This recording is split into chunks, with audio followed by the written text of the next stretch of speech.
வணக்கம் friends, welcome to four N Tamil motivation channel. Success is the best revenge. யாரையும் குறைச்சி எடை போடக்கூடாது.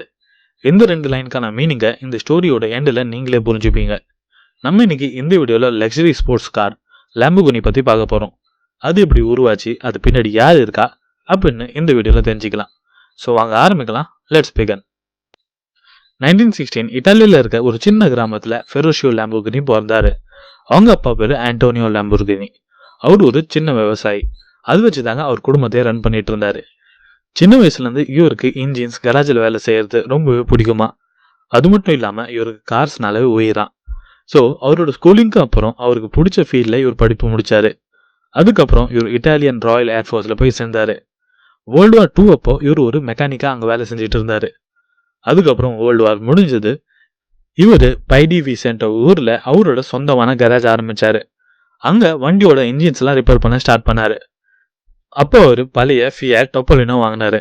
அதை ஃப்ரீ டைம்ல மாடிஃபை பண்ண ஸ்டார்ட் பண்ணாரு.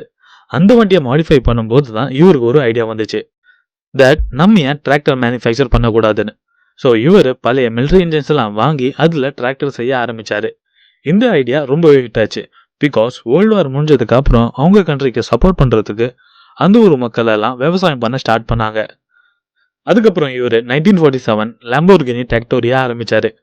மார்க்கெட்டோட ஹை டிமாண்டால இவங்க 1948 ஒரு பெரிய கம்பெனியா உருவாகினாங்க. அதுக்கப்புறம் இவர் திரும்பிய பார்க்கலாங்க. இவர் வெற்றியோட பயணத்துல போயிட்டே இருந்தாரு.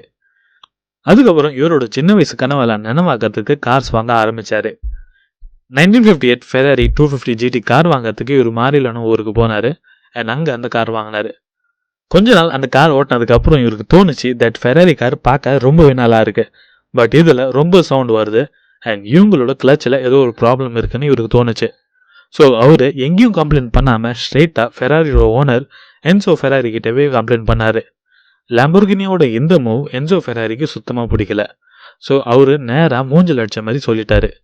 அவர் என்ன சொன்னார்னா, டிராக்டர் ஓடுற பையனுக்கு கார்ஸ் பற்றினா தெரியும், ஃபெராரிலாம் ஹேண்டில் பண்ணுறதுக்கு அளவுக்கு இல்லை, கிளம்புன்னு சொல்லிட்டாரான். அவரோட இந்த வார்த்தை லேம்போர்கினியை ரொம்பவே கஷ்டப்படுத்துச்சு. அவர் சின்ன வயசுலேருந்து கார்ஸ் மேலே அவ்வளோ பைத்தியம் வந்தார். அண்ட் இந்த வார்த்தையெல்லாம் கேட்டதுக்கப்புறம் அவர் ரொம்பவே உடஞ்சி போயிட்டாரு. ஸோ இதுக்கு பதிலடி கொடுக்க அவர் அப்போவே முடிவு பண்ணார் தட் நம்ம ஒரு சொந்தமாக கார் கம்பெனி ஸ்டார்ட் பண்ணணும்னு. அதுக்கப்புறம் சென்டனா காட்டால அவரோட ஃபர்ஸ்ட் ஆட்டோமொபைல் ஃபேக்ட்ரியை ஸ்டார்ட் பண்ணார். அதில் ஃபெராரியோட பழைய 3 எம்ப்ளாயிஸை வேலைக்கு சேர்த்துக்கிட்டாரு. 1963 அவங்க அஃபிஷியலாக லேம்போர்கினி ஆட்டோமொபைல்ஸ்னு அவங்களோட கம்பெனியை ரெஜிஸ்டர் பண்ணாங்க. அதுக்கப்புறம் 1964 லேம்போர்கினியோட ஃபர்ஸ்ட் கார் லேம்போர்கினி 350 GTயை லான்ச் பண்ணாங்க. பட் இது அவங்களுக்கு சக்ஸஸ் கொடுக்கல. அதுக்கப்புறம் கண்டினியூஸாக அவங்க ரொம்பவே தோல்வியை சந்திச்சாங்க. அதுக்காக அவங்க கம்பெனியோட ஷேர்ஸ் எல்லாம் விற்க ஆரம்பிச்சாங்க. பட் அவரோட லட்சியத்திலேருந்து அவர் என்னைக்குமே பின் வாங்கலை. 1966 அவங்க லேம்போர்கினி மியூராவை லான்ச் பண்ணாங்க. இது ரொம்பவே பெரிய ஹிட் ஆச்சு. பிகாஸ் அந்த கார்ஸோட looks, high performance and new டெக்னாலஜிக்காகவே ரொம்ப பேர் இதை வாங்க ஆரம்பித்தாங்க.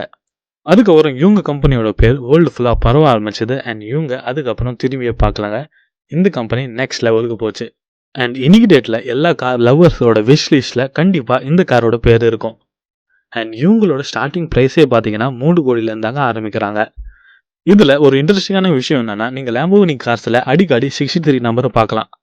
அப்படின்னா அந்த வருஷம் தாங்க அந்த கம்பெனி உருவாச்சு. அதோட ரிசம்பிளன்ஸ் தாங்க இந்த 63 நம்பர். ஃபைனலி தேங்க்ஸ் ஃபார் வாட்சிங். இந்த ஸ்டோரி உங்களை இன்ஸ்பயர் பண்ணியிருக்கும்னு நம்புகிறேன். பட் இதுலேருந்து நம்ம கற்றுக்க வேண்டிய விஷயம், யாரையும் குறைச்சி எடை போடாதீங்க. நாளைக்கு என்ன நடக்கும்னு உங்களுக்கே தெரியாது. அன்றைக்கி மட்டும் என்சோ ஃபெராரி அந்த வார்த்தை சொல்லாமல் இருந்தால் இன்னைக்கு லேம்போர்கினி வந்திருக்காது. ஸோ நம்ம பேசுகிற வார்த்தை எவ்வளோ இம்பார்ட்டன்ட்னு புரிஞ்சுக்கோங்க. நீங்கள் சந்தித்த கஷ்டங்கள், அவமானங்கள், தோல்விகள் எல்லாத்தையும் ஒரு மோட்டிவேஷனாக பாருங்கள். அதில் ஒர்க் பண்ணுங்கள். நீங்கள் யாருக்குன்னு இந்த உலகத்துக்கு காட்டுங்க. ஃபெரோஷியோ ஃபெராரி மாதிரி. ஃபைனலி தேங்க்ஸ் ஃபார் வாட்சிங். இந்த வீடியோ பிடிச்சிருந்தா லைக் பண்ணுங்க, உங்கள் தாட்ஸை கமெண்ட் பண்ணுங்க.